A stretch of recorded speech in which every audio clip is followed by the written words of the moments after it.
Hey guys, I've been getting lots of great ideas for video topics.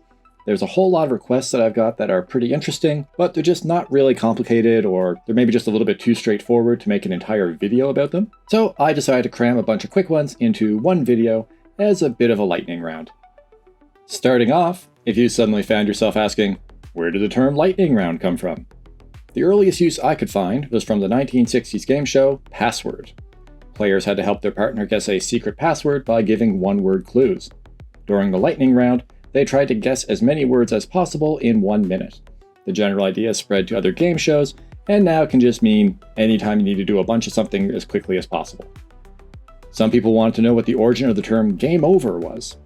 First, let's show the obligatory aliens clip.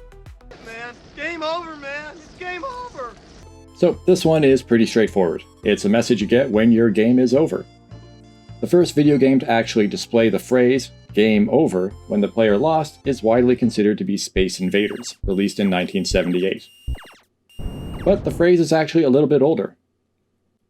I thought it might end up being an old sports term, maybe something an announcer says, or possibly something from an old traditional game, like you maybe say it at the end of a game of horseshoes. But that doesn't appear to be so. Instead, the origin is actually pinball machines from the 1950s. Around this time, there was something called electromechanical game machines.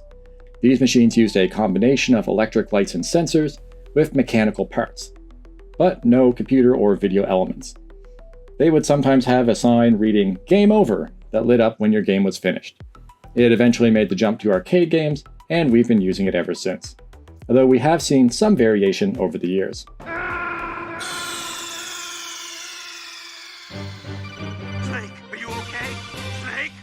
Snake!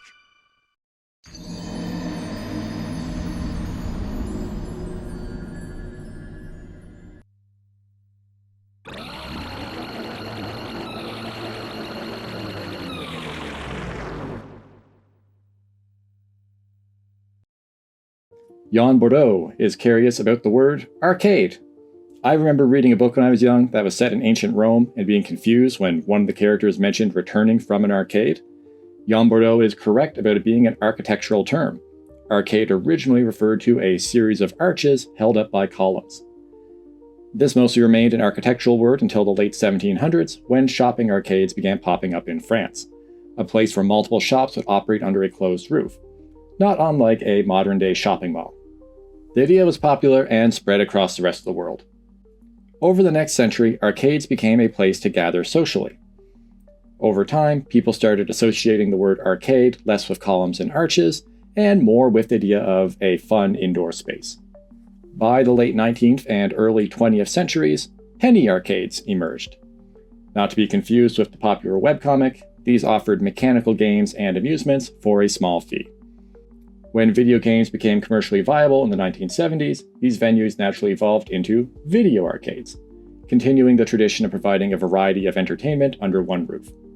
The name arcade stuck, even though most modern video arcades no longer feature the original architectural arches or columns. We had a question about the origin of slime-type enemies in video games. This one is interesting. Slimes, of course, are a staple of RPGs, and usually represent a bottom-rung enemy that you fight at a low level. Dragon Quest is an obvious starting point as a game that made them famous and adopted the slime as something of a series mascot. But where did this idea for slime monsters actually come from? Anyone familiar with D&D can probably tell you the game is full of slimes, jellies, and the iconic gelatinous cube. If you go back a little further, there's the classic monster movie The Blob, about a rampaging alien slime.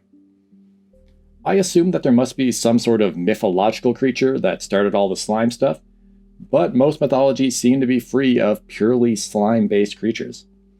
The earliest example I could find was the Shoggoth, which appears in a few of H.P. Lovecraft stories. In At the Mountains of Madness, it is described as a shapeless congeries of protoplasmic bubbles, faintly self-luminous and with myriads of temporary eyes, forming and on-forming, as pustules of greenish light all over the tunnel-filling front that bore down upon us.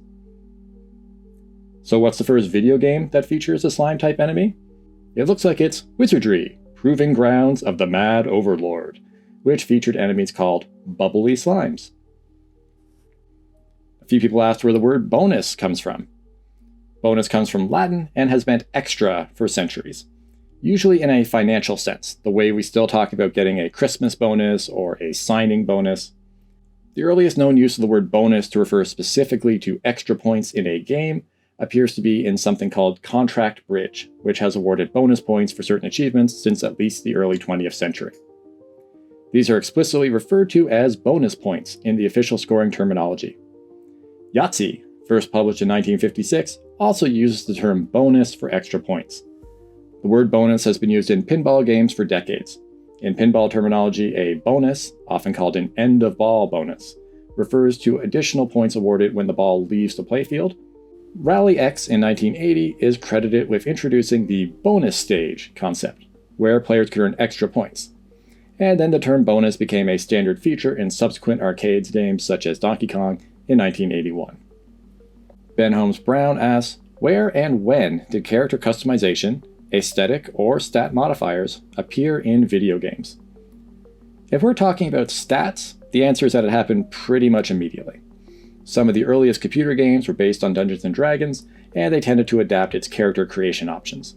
Petit 5 is probably the earliest surviving game of this type, with D&D and Moria coming out later the same year. All of these had the player roll stats or choose a character class.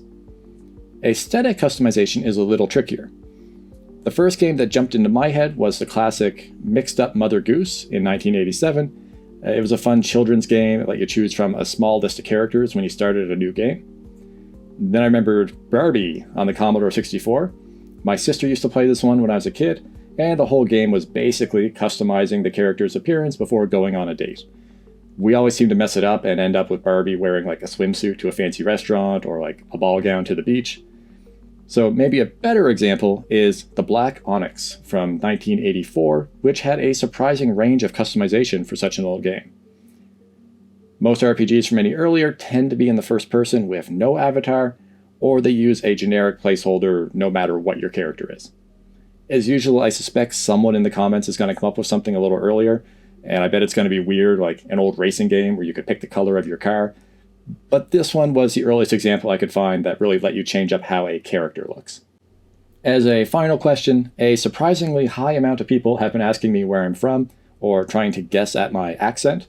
A few people said Irish or Scottish, but if you guessed Canada, then you are correct. If you guessed East Coast Canada, then you are even more correct. And that's it for this video. As always, if you have a question or topic you want to see in a video, or if you think I've made a mistake, let me know in the comments. Thank you for everyone who wrote in with all these topic ideas, and to all of you for watching. See you next time.